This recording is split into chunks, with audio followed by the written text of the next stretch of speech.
Good afternoon. I'm Christina McClurg. I will be discussing Panya, an 18-year-old female. We are going to discuss the stakeholders that are going to be in Panya's plan, summarizing her language and communication challenges, how we're going to modify verbal and nonverbal communications, and her behavior concerns. We are also going to ensure that we are following ethical practices and ADA compliance when making modifications for Panya. We're also going to discuss some ACC supports and interventions that can be used with her. In Panya's plan, it'll be Panya because she is 18, so she will be responsible for giving input on her plan. Panya's parents and guardians, her special education, her general education, her aide, her speech therapist, her occupational therapist, her physical therapist, some school administrators, and a school counselor. Panya does have language and communication challenges. That she is mostly nonverbal, which has limited conversational speech, which others find difficult to understand. She relies on ACC devices, pictures, self-created signs, and gestures. Her fine motor skills are not there, so sign language is difficult for Panya. Some verbal modifications that we can make is simple, concrete instruction, nothing that's abstract. We're speaking more clearly and slowly for her to understand. We're giving one instruction at a time. We're using multiple visual supports along with verbal communication. We're using a picture and telling her what our expectations are. We're also providing extra time, processing time for Panya to respond or understand what is being said. We're using gestures and facial expressions that she does know already.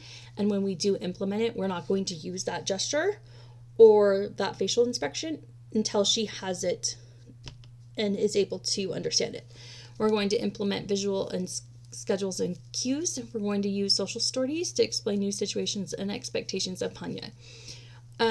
We're going to provide instructions with pictures as much as possible. She does have a problem with spitting, tantrums, and growling at people.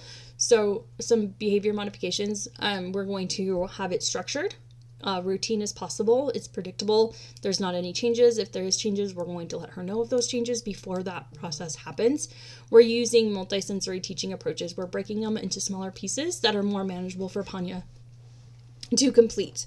We're providing frequent breaks with her with her sensory concerns and tools provided to her. We're going to use positive reinforcement and specific praises when she does complete tasks. We're also going to make sure that we're ensuring that Panya's interests are being taken into consideration when we're doing lessons for her. Some ethical practices and compliance that we are going to follow from the ADA is that we are going to review and update Panya's IEP to reflect changes as needed. Ongoing training for staff on new autism procedures, evidence-based practices, ACC devices, and all-inclusive practices that she can use those in general education, special education, cafeteria, electives, hallway. We're going to be making sure that everything is to Panya's specific needs. Again, same thing with modifications and accommodations. We're going to make sure they're being implemented in all environments. Confidentiality is one of those ethical practices that needs to be practices with every student, not just Panya. We're going to make sure she's in those environments, special education, general education. We're regularly assessing the effectiveness of the interventions and adjusting as needed. And some supports that we're putting in place are her ACC devices. Everyone's being trained on them. She knows how to use them. Visual schedules, the picture exchange, supports communication when higher tech isn't always available. That home environment where whatever we're doing at home, we're making sure that it is being used at home and it's being trained on.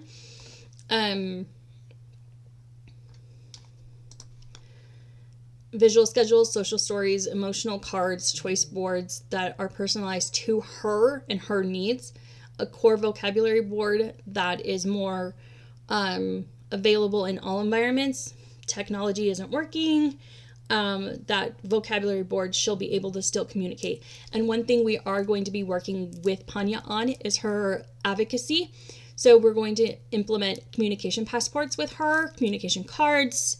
It's different things, different places. It just allows those that will be communicating with her. She's in a new environment by herself. She comes into contact with a friend that she wants to meet. That she has this document that explains her communication needs and what she wants, and that she will be using these modes as a communication to order food, to have conversation, just so they're aware of what is happening and how to process and communicate back with her. Thank you and have a great day.